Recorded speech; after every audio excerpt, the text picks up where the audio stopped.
you can have the best plan in the world of exactly what content you're going to post, who you're going to reach with it, the hashtags that you're going to use, all of this stuff. But if it's not sustainable, if it's not something that you can actually keep up with and execute on a consistent basis, then it's not going to help you grow. Today, I'm very excited to be joined by Katie Steckley. If you don't know who Katie is, she's an Instagram marketing expert and founder of Creatorly Media, an agency that helps coaches and small business owners convert followers into customers using social media content. She's also host of the Creator Club podcast. Katie, welcome to the show. How are you doing today? I'm doing great. Thanks so much for having me, Mike. I'm excited to be here. Well, today, Katie and I are going to share how to create an Instagram content strategy that stands the test of time. Now, before we go there, I would love to hear your story. How in the world did you get into Instagram? Start wherever you want to start. Yeah, that is a great question. So, my story actually, the beginning of it takes us back many, many years because I started my journey of content creation on social media as a very awkward young preteen. So, I was kind of becoming a teenager around the time that social media was really becoming more popular. And I was a bit of a nerdy kid. I grew up in a very small town. I didn't have a ton of friends that kind of shared some of my more niche interests. And so I kind of started exploring social media as a place to find content about the kinds of things that I was interested in. So primarily that was Harry Potter for the nerdy young Katie Nice. who was Nice. looking for friends to talk about the kind of stuff that she was into with, right? So I found my way onto YouTube. And then also at the time, blogging was kind of big. So at this point, Instagram wasn't even invented yet, but I sort of found my love of creating content because I love the idea of being able to connect with other people that shared my interests. And so I became passionate about the idea of having a community online. And the way that I accessed that community was by watching other people's content, but also creating my own. So that was kind of my origin story of how I started making videos, how I started creating stuff and sharing it with the internet. And then I started my current YouTube channel, which has been a primary part of my business in 2011. So that's over 10 years now, which is kind of hard to believe. It's really Wow. evolved over time. As a creator on YouTube, I really tried so many different things. I've always been a really multi-passionate person, and I think a lot of other creators can really relate to this, where we love so many different things and we want to be able to create content about all of them, or even we like different platforms and want to try creating on YouTube, Instagram, blogging, whatever it is. So I definitely found myself doing a lot of experimenting. I tried everything from vlogging to like commentary videos to even beauty tutorials, which is embarrassing to admit now because I'm definitely not the best at makeup. But as a teenager, I was like, I'm going to try this. So I was really all over the map with creating lots of different social media content on YouTube, blogging, and then of course Instagram eventually comes along, and I became very intrigued by this photo sharing platform and really started experimenting there as well, and just kind of sharing about my life and again what I was interested in. But as I started getting older and thinking about like, okay, my undergrad is almost finished. Maybe I want to start considering what a career would look like. I felt really torn because I had all these different passions. I always liked exploring these different topics, and I didn't really know, what my purpose was meant to be. Everybody asks themselves, what's my passion? And I kind of had this realization that even though I had tried all these different things, really the common thread through all of it was social media. It was creating content. So I kind of realized that that was really what my passion was creating stuff for the internet, and then also kind of inspiring other people to do that too, because I had found so much joy in it. So kind of to bring us forward to about 2019 now, that's from 2011 up to almost present. I was experimenting on Instagram, trying different stuff, and also making YouTube videos at the same time. And I found that I was getting a lot of questions from just my small community on Instagram of, oh, how did you make that story, or like how did you do that editing technique? And so I decided to create a YouTube video to answer some of those questions and to share some of my best tips and tricks. So I made a video called Instagram Story Hacks for Creators 2019.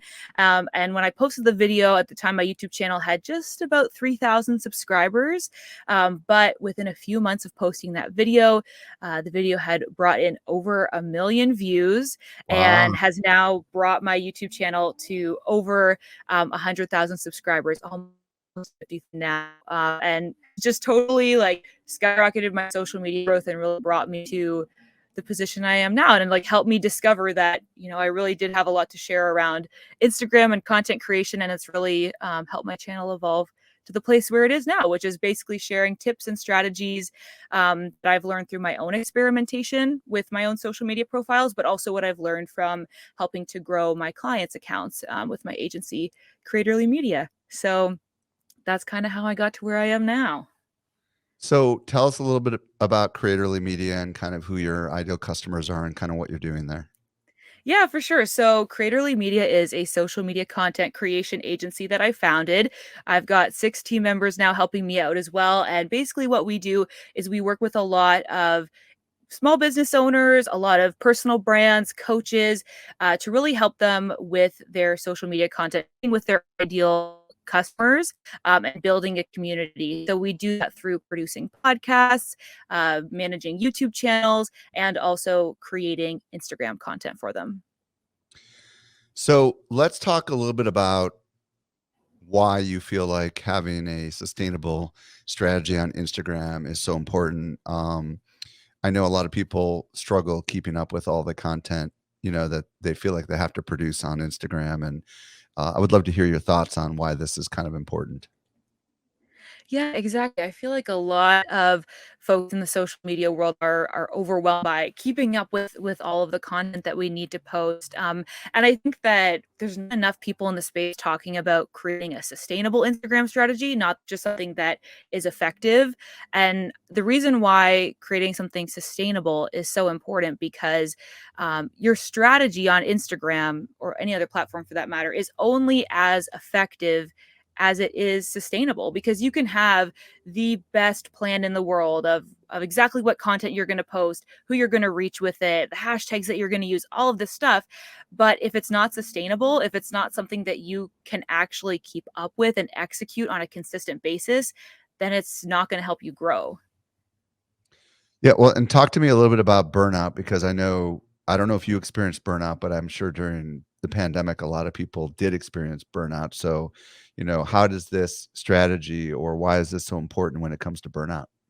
Yeah, exactly. I feel like so many people creating content online are experiencing burnout because of, yeah, just how frequently we have to keep up with posting, right? And I definitely have been through it myself. So last summer, in 2021, I hit a real low point when it comes to burnout. And I feel like beforehand, I didn't even necessarily believe that it existed. People talk about it a lot. It seemed like kind of a buzzword. But then when you feel it, you really, that it's burnout and that it is real. And I feel like when you get to that point, it just takes kind of rest and like self reflection to find your way back out of it. So after experiencing that myself, that's what really made me realize that creating a sustainable strategy is the only way to avoid that. And when you do end up in a place of feeling burnt out or not having that motivation or the creativity that you need to create content for Instagram, that is going to be the ultimate detriment to your growth. So I think it just makes sense, even just from a growth strategy perspective, that you need to make sure that your plan is something that's sustainable and that it's going to work with you and your own, mental health in order to keep it going consistently enough for it to actually help you grow. Just out of curiosity, was there something that was like I mean, I hear so many people, for example, at Social Media Marketing World this year, some of the people in the Facebook group were like, "Hey, we're experiencing burnout. We'd love to talk about burnout a little bit." What do you think is I don't know, maybe you can speak to what happened to you. What do you think is why do you think particularly a lot of people that are creating content on Instagram are struggling from this?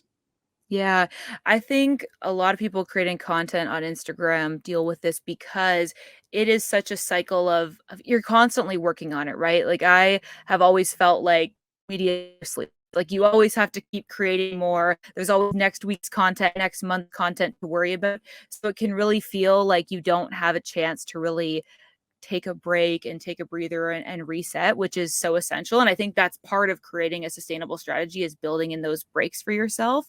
So I think that's just the nature of it, is that it's so just constant. There's always more to do. So it feels like you could always be working. Yeah. So a lot of people deal with it. Let's talk about your framework. I know you've come up with a model or a framework that will help everyone who's listening that wants to create consistently, at least on Instagram. So what are the elements of your framework? Let's talk about that a little bit. Yeah, so my framework for creating a sustainable Instagram strategy, I have decided I like to call it the KS3, because there's three components. So it can, you kind of remember these three questions that you need to ask yourself. So I really believe that an ideal sustainable Instagram strategy is going to exist at the intersection of these three areas. So they are: number one, what content do you love to make? So, what really lights you up? What do you have fun making? And what do you really enjoy creating? And number two, what content performs well on Instagram? So, that's kind of the obvious one, right? What kind of posts get the most reach or engagement and conversions for new followers for your account? And the third area or question to ask yourself is, what do you have time for? So, for this one, it's important that you really think realistically about how much time you have in your day or your week and how long it takes you to create content. And then, really, the ideal sustainable growth strategy is going to hit on all three of those points. It's going to be where they all overlap. And I think it's really important to ask yourself all three of these, because so often we can get focused on just that second question that I mentioned. So, what helps your content perform the best? Because love to ignite. We all love to see those vanity metrics go up. But I really believe that that is just 1/3 of a strategy that you can actually execute on and implement consistently over the long period of time that is required to see real growth. So what I heard you say is, what content do you love to make? What performs well, and what do you have time for? And you mentioned it, are they each equally like, well, I guess we're going to break it down a little bit, but so you got to love it, you got to have time for it, and then you got to know it works. So why is this why is this why does this work? What's the benefit of using these three tenets together, right? Like, before we dig in, because we're going to dig in on some of this stuff, but how does creating content that you love maybe help address some of the challenges, and having time for it? Talk to me about that a little bit at a high level. What's the benefits of this strategy? Yeah, exactly. I think that this really speaks to that question of burnout, right? Because we can all like conjure up a strategy of like, okay, what performed the best? But the problem with only focusing on that is that you can really end up on the fast track to burnout if you're just trying to make a huge amount of content, or content that's really draining, or maybe you just actually don't have the time for it. So, in order to have your strategy be really effective long term, you need to be able to like implement it over time and be consistent, right? And if you come up with a strategy that you can't actually realistically do consistently, then it's not going to provide the results that you're thinking of. And so those two other elements, the questions of what do you have time for and what do you really enjoy, help to address that burnout factor, because it ensures that it's actually realistic in your schedule, but that also you have that joy for creating it. Like it doesn't feel super draining, and that kind of brings that energy and creativity that you need in order to put together really effective Instagram content. So I guess let's start with love, the content we love to make. There's going to be some people right now that don't even make content hardly at all, and so they don't even know how to even start. So how do we know what content we love to make? And I mean, let's assume we've got plenty of people here that are creating content on Instagram, but maybe they're not sure what lights them up or whatever. So how what questions should we ask ourselves, or what should we be thinking about to know? Because in my mind, I think there's some people that are like, I just love to get exposure on the platform, and I'm going to do everything in my power to get exposure. But that's maybe not what really they love. It's just what they want. So let's talk Mhm. about like what you mean by content we really love to make. Let's break it down a little bit. Yeah, totally. So even if we start from the most basic point of like, if you're listening right now and you're feeling like, oh, I don't actually create that much content, like, how do I know what I enjoy? I think a lot of us really tend to enjoy to create what we enjoy consuming. So, like, let's just say if you love to watch reels, then chances are you might like making them too, because it's just a format that really speaks to you. So, I think that can be a really great place to start of thinking, what do you enjoy consuming? And chances are you're going to be a better creator if you've consumed a lot of content in that area, because you're going to understand the trends, the formats, the structures that work well. So that can be a good question to start with of what do I like to consume most? What else do we need to be thinking about when it comes to, figuring out what content we love to make? Because I know, and I love what you're saying. Like, hey, if you are actively consuming like stories, for example, you might actually notice certain things and therefore want to give it a shot. But there's got to be more to it than just like what do we enjoy consuming, right? So let's say we are creating different kinds of content. How do we actually know whether we really love it or not? Let's dig into that a little bit. So I think the first step is to really kind of take a step back and think about what your current workflow or process looks like, and try to ask yourself, what parts of that do you look forward to and what parts of that do you kind of dread and maybe procrastinate on a little bit. So really what we're looking at is, what do you have the most fun doing when it comes to creating content? So let's just say, for example, we're talking about putting together typical Instagram feed post. Just let's say it's a still image and a caption. When you think about creating that, do you think, oh gosh, I'm so excited to shoot that image and like edit it in Lightroom and really get the colors looking great? Or do you think, oh, I can't wait to sit down and write that caption and like share my thoughts? These are the kinds of questions that you can start with to really hone in on, okay, what pieces of this puzzle really bring joy? What do I really have a lot of creativity for?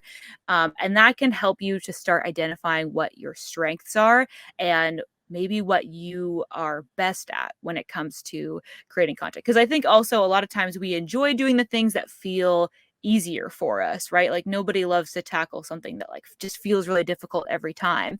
So a sustainable Instagram strategy can also really lean on what your creative strengths are and what you find just a little more ease in creating, like what you're best at making. I love what you're saying here with the creative strengths because there are some people that are great at writing captions, right? And there are other people that are much better at just going live and talking, right? And Mhm. it's kind of like, which are you, right? Do you prefer to write? Do you prefer to take pictures? Do you prefer to talk directly to a camera, right? That's going to help you, I would imagine, more naturally create content. But I also think Mhm. there might be a side of this of what lights you up, right? Like there might be this desire to actually create content that has an impact on others, right? Like, you wanna talk about that for a little bit? Like, maybe I would imagine there's some content where you get crickets and maybe you feel horrible creating it. I mean, do you wanna talk about that at all? Exactly. Yeah. Well, I think a lot of us probably like reflecting on our strategies, you might find the most joy in creating the content that your community actually responds to really well. And I think sometimes actually there can be a correlation there between what the community responds to and what you enjoy making, because I think that that can really come across. Like people notice if you sort of seem like, if you hate going live and then you're doing a live on Instagram, it might come across to people that you feel really awkward and you're feeling really like, like you're dreading doing it. So then your community is probably not going to love that content. But if you just absolutely bat out of the park every carousel that you make and you're really putting, love and attention into sharing a lot of valuable info in every graphic, then probably you're going to get more engagement on that because people are going to feel that love and attention that you put into it. So I think that's the other main piece of what content do you love, is often that has a correlation to what performs well, because people get that sense that you really care about what you're making. One of the things we were talking about when we met before this was where do you have the most ideas? Do you wanna talk about that a little bit and maybe why that might be useful for determining content we should create? Mhm.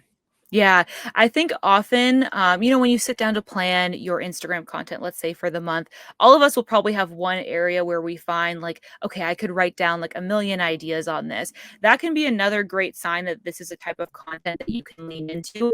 a big part of that is because of how it plays into the sustainability of it. Because if you are really trying to force yourself into creating, certain formats of content or certain topics that you just cannot come up with ideas for, then that is going to lead to eventually inconsistency or potentially burnout. So if you can figure out like what are maybe the content pillars or the types of formats on Instagram that you always have the most ideas for, then that can definitely be a sign that you should keep that as a part of your strategy, because obviously it means that, you enjoy creating it. It's going to feel easier for you to do it, which I feel like this is all sort of about bringing in that joy and that into your Instagram strategy, because that is going to help you be so much more consistent than if you feel like you're pushing up against a brick wall every time you're trying to create. Okay, so first of all, thank you for all of that, and I think that's super helpful. And a lot of people probably are going to need to experiment if they're not super active in creating different kinds of content to just see how it makes them feel, right? Like there's endless options on Instagram. I mean, I always tell people it seems to be the most creative platform out there because of all the different things you can do. Let's talk about what the platform, um, you know, what we need to know about the platform, right? Because the second part of your K S3, and that's a bit of a twister, strategy is what performs well, right? So what is, as of this recording in spring of 2022, what do we need to know specifically about what kinds of content perform decently well on Instagram today? Yeah, exactly. This is everybody's favorite question, right? What is performing well on Instagram? What is going to get me that engagement and reach that I'm looking for? And I think before I dive in, because I do have a number of tips and ideas to share, but before we get into the specifics, I think that it is important to note that ultimately this is going to look a little bit different for every audience. Just because it works for one person, one account, doesn't mean that it'll necessarily work exactly the same way for everybody else. And that's why it's so important to have a really clear sense of who your ideal follower is, who your ideal customer is, what kind of content they like and are looking for on Instagram. And then it's also just important to experiment, try out all the different things I'm about to share and gather your own data and see what works for you. Because just because, I could report and say, oh, yeah, these 3 types of posts work really well for me. Well, your audience, or your community might be different than mine. So it's important that everybody kind of does their own experimentation and gathers their own info. But that being said, there are a few formats that I've been observing with my own platform and with my clients' platforms that work really well in spring of 2022. So you ready for me to dive in, Mike? Let's do it. Okay, perfect. So the first thing on my list is probably not going to be surprising to anybody. That is Reels. Reels continue to be a really, really effective way to increase your reach and find new audience members. And that's really the power of Reels, is that they have a huge amount of discoverability, a level of discoverability that we really haven't seen on Instagram until they released Reels, because Reels are shown to users who might not be following you yet. The Reels feed is organized by what Instagram has identified as your interests or topics that you're interested in. And so they're going to show you that content based on those interests, not necessarily based on your following list, right? So this can be a really great opportunity for smaller accounts to get in front of new audiences. There's a few main kind of formats that are working really well on Reels these days. So obviously following any trends can be really effective. So there's always trending audios, whether those are little music clips that you can dance along to, or whether they're sound bites like from a movie or a TV show that you can do a little lip sync to and then add text that's applicable to your audience or your niche. Those are always very effective. But increasingly, more recently on Reels, we've seen just a style of talking to camera videos kind of performing well. So this is something that I've really seen kind of migrating over from TikTok. Longer over on TikTok, we've had longer videos for a little while, whereas Instagram is just kind of starting to bring in longer reels. And I think with that increased time, we're seeing more and more people just hold up their phone and share an idea or some tips and tricks just talking to their camera. And that can perform really well on Reels as well. And then, of course, tutorials. Tutorials can be a really effective way to reach your ideal follower and solve a problem for them. So definitely creating some kind of tutorial in a reel format is a great idea to add to your Instagram strategy. So that's kind of a summary of working on Reels right now, but I've got more. Yeah. Real quick question on Reels. talking to camera, uh, Hmm. how is that any different than what we might do with IG video? Just help me understand because I'm thinking it sounds very, very similar. What's your thoughts on that? Yeah, I definitely think that it is quite similar. I think there's a few nuances of ways that I would recommend approaching creating just a talking to camera reel that would be a little bit different than say what you would share in just a regular feed video or even on stories. And Right. that is really focusing on grabbing the attention of someone who has no idea who you are. That is the Uh, main thing about reels is that, when you post a story, when you post something on your feed, you are kind of posting for a more or less sympathetic audience, somebody that knows you and they're like, "Oh, that's Mike. I'm excited to see his face. I know he's going to share something valuable," right? But somebody on Reels maybe has never ever seen you before and they don't have that trust built up with you. So that's why it's important when you're making a talking to camera reel that in that first like 2 or 3 seconds you say, something that really hooks them in, something that really teases the value that you're going to offer, and then you deliver on that quite quickly. So I would just recommend keeping in mind the final audience and how you differentiate your approach there. With Reels, it's always like cold audience, they have no idea who you are, assume that they've never seen your face before, and then figure out what you need to say in order to get them to be interested in what you're talking about. this is kind of fascinating. And how long as of today can we do reels? Is it 60 seconds or has it gone up? I'm trying to remember. Yeah, I believe they're just still 1 minute long, but it definitely wouldn't surprise me if we get 3 minute reels because we've been seeing Adam Mosseri share longer reels than 60 seconds. So, Oh, really? Okay, that's good to yeah. know. So when we're talking to camera and we're specifically creating content, I like what you said about, I mean, I'm implying you said this that we should act as if they've never heard of you before, right? Yeah. And it doesn't mean you should say who you are. Hey, everybody, I'm Mike Stelzner, founder of Social Media Examiner. Nope, that takes too long, right? So get Mhm. right into the goods. And I would imagine if you do have 60 seconds at the very end, you could include something. And do you recommend doing that or not? I mean, or do you just never recommend having any kind of call to action in these reels? Yeah, I think it can be effective to throw some text up on the screen at the end that says, follow me for more tips. Or sometimes if I do have the extra time at the end of my reels, I'll say, follow me for more Instagram tips or whatever to try to bring them into, my follow my audience. But I really think that ultimately the content can speak for itself. If you're creating something that is really engaging and interesting and valuable, I think people will go ahead and follow you even if you don't remind them to, at least in the Reels context. Okay, perfect. So you were about to go on with some other kinds of content. Feel free to keep going. Yeah, exactly. So that kind of is the Reels approach for right now. There's a few other main formats that I think are really effective. So one of those is graphic carousels. So basically, the format is educational, valuable graphics with text on them that are highly shareable, and it really is answering a question or solving a problem for your audience. And I think in terms of, like other notes on format, like minimalist design, I think is really effective. That's really punchy and grabs your eye when you're scrolling. These can be really effective because they address concerns or questions that your existing audience has, but they also are shareable. It's something that one of your audience members can press the little share button on and share it to their Instagram story, which basically just gets you more organic reach. It allows their audience to discover you through the graphic that was, shared to your follower story. And I find that they also are quite effective at showing up on the explore page. For at least on my account, I noticed that this type of post, graphic carousels, get a lot more reach that is to non-followers. So obviously, the more reach you can get to non-followers, the more potential new followers you can get. So on these carousels, these graphical carousels, do you have any examples of ones you've seen or ones you've done? Just maybe you could describe them with words so people could visualize what you mean by the minimal design and maybe how they're using them together. Yeah, totally. So I can give a few examples of ones that have been effective on my own profile. So I made one a couple weeks back that just imagine like basically a beige background with some, dark gray text that says, all of the new features Instagram added in 2022 explained.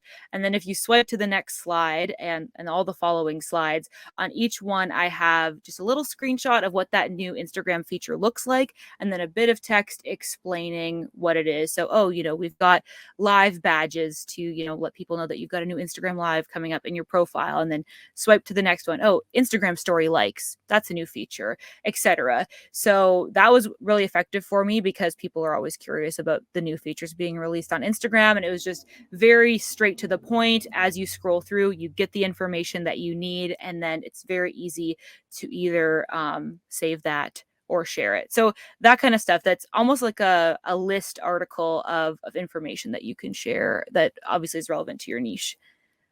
Are you typically, how sometimes Instagram, if you don't engage with it, will show you another version in the carousel? Have you ever experienced that when you're scrolling through Instagram and you see it Mhm. again, but it's a different image? Does it matter whether or not? I would think this could screw up kind of your strategy, right? Because if you have a cool little something with an arrow and you're trying to get them to go to the next one, and then Instagram decides to show them the third one, do you have any tips on how to create it so it's still valuable even if they don't get the first one? Do you understand what I'm asking here? Yeah, no, I totally hear you. Yeah, like if you don't like it the first time, the next time you see it in your feed, you might get like, the third image in the carousel. So I think that in general, I don't worry about that too much because I design each of the graphic carousel slides to really speak for themselves and to provide value whether or not you've seen the others. So even if you don't necessarily know that the title of it was, all the new features Instagram added in 2022, if you see a new slide that is explaining, what Storyless is, that can be helpful in and of itself. And I also think that ensuring that each of your slides can be standalone makes them more effective when they're shared to stories as well. Because if someone shares your carousel to their Instagram story, they're only going to be able to preview one of those images, right? So if you can make sure that each of those images kind of make sense out of context, then that's just going to help you make them even more effective. Do you have a number of, I don't know what they call the carousel sections, but do you have slides or whatever? I mean, do you normally suggest a certain quantity of them? What's your thoughts on that? Yeah, I would suggest creating as many slides as you need to tell your story succinctly. So I really don't think that there's a magic number. I know some people think, oh, if you use all 10, then it'll perform better. I really don't think that's true. I think that you need to share as many slides as necessary to get your point across in a way that is detailed enough, but also succinct so that it's consumable. So I think whether, that's 2 slides or 7, they can be equally effective depending on the content you're sharing. Okay, so we've talked about reels and we've talked about carousels. Is there anything else that seemed to Totally, I've got more for you. Okay, let's hear it. So the next type of content I'd suggest trying out is memes. So I feel like over the past year or 2 years, we've really seen memes kind of grow in popularity on Instagram. So what I mean by that is content that is sometimes a graphic, so maybe like partially a GIF with like a funny, caption on top of it, or a video clip from like a TV show with some text popping up that sort of makes a joke about it, like in the context of your niche. So, in general, like pop culture references, content that's really shareable or funny or relatable can be really effective. And the great news for social media managers is that this kind of thing can be so quick and fun to make. It doesn't require all the effort and time that say like filming a reel or like shooting your own photos would take. But I think that the catch here is it's so important to have a really clear idea of who your ideal audience is so that you know what kind of pop culture references might be relevant for them. Because if you miss the mark on that, it's not going to be effective. You need to make sure that you're referencing something that they'll actually understand. But when you do, I feel like it can be so effective because it's funny. So like you get lots of great comments, but you also get people sharing it to their stories, which can help with your organic reach. Fascinatingly enough, we have not covered memes very often on this podcast that I can recall. Um, what do we need to know when we're sharing memes on like a professional or business account or whatever they call it on Instagram? I mean, are we any thoughts that we need to know about like using images that might include famous people or anything like that? Like, what's your thoughts on that? Yeah, so I think that especially if you're pulling content from, say, like the GIF library that you can find in Instagram stories, that sort of thing, like you can feel pretty confident about sharing that. And it's certainly, I'm no like legal expert when it comes to copyright or all of that stuff. But what I do know is what the industry standards are, and there's many, business accounts sharing this type of content. So it definitely is part of the culture on Instagram. And I think everybody has to decide what makes sense for your own business. If it feels like appropriate to make pop culture references or not, it's totally up to you and what your audience is expecting. But definitely like Instagram gives us access to, gifts of celebrities or whatever right inside Instagram stories. Well, and while you were talking, I looked this up. Facebook did buy Giphy in Mhm. 2020 for $315 million. So my guess is Facebook's not going to care if you use images that are sourced from Giphy, Yeah. just because they paid the money. You know what I mean, to have it on the platform. Mhm. When any do's or don'ts on memes, because I would imagine, like I don't know how many of my audience has done this before. Like, do you have any tips on how to create good ones or what to avoid or whatever? Yeah, I think that, it really is an art form. Like it's something that takes a lot of practice to understand, just like any kind of comedy, to understand like the timing or like how long you want each of your captions to be. So I think the best thing that you can do is start by finding pages in your niche that are sharing that kind of content and sort of see, just like consume a ton of examples, because that'll kind of start to give you a sense of how people format them. And then I think that paired with a really, really deep understanding of who you're speaking to, like who your audience is, that's going to be that magical combination to figure out what will work well when it comes to memes. And I think the other thing too is you can be creative with them. You don't have to feel like you need to make pop culture references. For some of my clients, we've actually used images of like the founder of the small business and then like added little funny captions to that. So you can make a meme out of yourself as well. It doesn't have to be, an image of a celebrity or whatever. So there's lots of different creative ways that you can use this format, to create something fun and shareable for your audience. I don't know if you have any more, but I know we talked about reels, we talked about carousels, and we talked about memes. You got any more in there, Katie? Yes, I do. I've got to, and I'll try to keep them quick. So the first is, it's kind of a variation on memes, but tweet graphics. So we've probably all seen, this is kind of like taken over Instagram over the past couple of years, and that is basically a quick, witty, like maybe a hot take, something that's short and sweet, and it's formatted as if it looks like it's a screenshot of a tweet. Sometimes it actually is, but there's also all kinds of like Canva templates that you can find that make it look like it's a tweet. And this is just a really shareable format because it's so short, consumable, easy to throw up on your Instagram story if it's something that you connect with and agree with.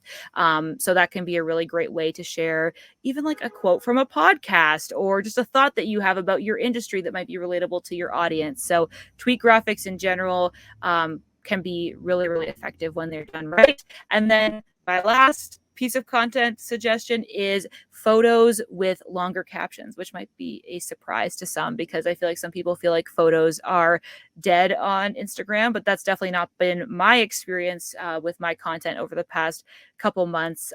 Sharing photo carousels, especially if you're creating content for a personal brand. So for me, it's like sharing photos of myself with a longer caption that is a little bit more vulnerable, a little bit more personal, that can really connect with your audience. I've found to also be an effective format.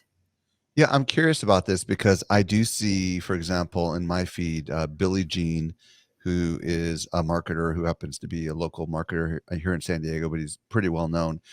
He tends to share all sorts of pictures of his daughter when she was a baby, saying, the entrepreneurial life, and the don't want to your kids to grow up too fast, and just all these kind of things, right? Where it almost looks like it's not marketing post, but he advertises in that way as ads. You know what I mean? And you almost like don't realize that you're not just reading someone's update.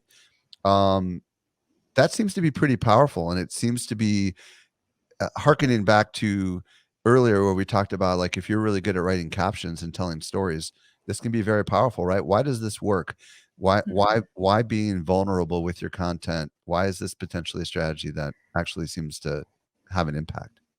Yeah, and it is so effective. And I really think that it comes down to the fact that you are building trust with your audience. Like it can feel obviously scary to share something that's sort of personal or maybe you're insecure about or you don't, normally want to share with the public or whatever. And I think that audiences can really sense that. They sense that it is something that is maybe difficult to talk about or, it's personal to you. And people appreciate that openness and that vulnerability, and it allows you to share a little bit more of your personality, and yeah, really build up that sense of connection and trust with your audience. So then when you share other types of formats, like for example, reels or other, you show up on stories or whatever, they feel more connected with you because they've seen that photo of your face with something that feels quite personal that they've read. So it really just builds up that personal connection and trust.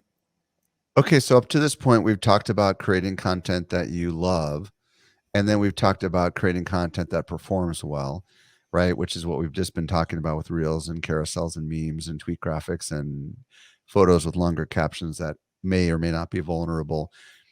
Um, the last part is time.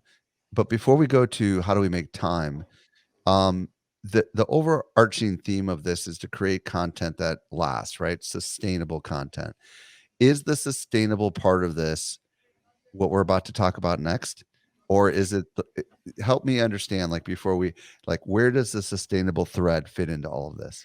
Exactly. So really, I would say the first bit that we talked about what you love, and then also making time for content is what makes it sustainable. So when I say a sustainable Instagram strategy, I mean a strategy that you can plan now and put in place and continue to repeat and execute for weeks, months, potentially years to come. Because I really believe that Instagram growth is about a slow and steady organic approach. I mean, sure, some people blow up overnight with, a viral reel or something. But the reality for most of us is that we're going to plug away at creating high value content for our audiences for quite a while before we, see that organic growth start to snowball and we get a larger audience. So at the end of the day, if you really truly want to see growth for your account, you're going to need to make a plan and continue to execute on that plan over the long term. I really believe that growing on Instagram is about being consistent and persistent. You can't give up when you don't see, immediate crazy results. You've got to keep pushing forward. And so that's why it's so important to find a strategy where you enjoy creating that type of content. You know that it's getting you those results, even if it's slow and steady results. And then it's something that you actually have time for because it means that you will actually continue to do it. Because I feel like so many people, they kind of flirt with the latest trends, try this out, try that out. And then over time, that's not going to amount to something significant. But if you can put together an effective strategy that is also something that you can sustainably commit to and continue executing on over time, that's where you're going to see real growth. So that's what sustainability on Instagram is all about to me. Do you have any tips on how we can make time to create content? Because obviously, I know the word make time is kind of an oxymoron. You can't really make time, but how can we be better with our time so that we have time to make content? Exactly. Yeah, I am all about time management, time blocking, and figuring out how you can make it fit. So I think the first thing to do is to look at your calendar and do a little bit of self reflection. Figure out where you're spending time when it comes to your Instagram content creation. It might even be effective to use a time tracker app and kind of log your, content creation time for maybe a week or whatever as an experiment to see how long it takes you to do certain things, because ultimately after we've gone through our kind of past two steps of figuring out what we like to make and what performs well, we might have all kinds of ideas of stuff that we want to add to the list of things that we're going to create for Instagram. But you need to figure out before you start adding to the list, what takes time right now, what can you add, what do you have to eliminate in order to make that time for adding in this new piece to your strategy. Because you have to remember, all this stuff really does take time, like making a reel or designing a graphic carousel. All of this really adds up. So it's important to create a plan and a schedule before you just tack them onto your strategy, because that is going to be a total enemy to consistency. If you tell yourself, oh yeah, I'm going to make like 5 reels this week, well, that might not actually be reasonable. So it's important to look through your schedule, first of all, figure out where you're currently spending time, and then you can kind of go from there in terms of making a plan.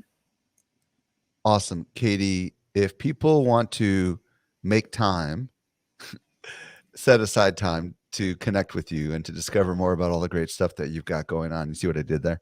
And by the way, we thank everyone for the time that they spent with us today. But I know some people are going to want to go deeper. I know some people are going to want to reach out to you. Where do you want to send them if they want to discover more? Yeah, so I've actually compiled a bunch of resources for your listeners, including some extra bonus tips about how to hone in on your specific strategy, plus my own content creation routine and how I build habits around Instagram content creation that can help you with your time management to make a real sustainable Instagram strategy. So you can find all of that great stuff totally for free on my website at katiesteckley.com/SME. So you can find it all there. And I'm really, really excited to share it with you all. Cool. And why don't you spell Steckley just so everybody knows how to spell that? Yep. So it is spelled Steckley. Katie Steckley, thank you so much for coming on and sharing your wisdom with us. I really appreciate it. Thanks so much for having me.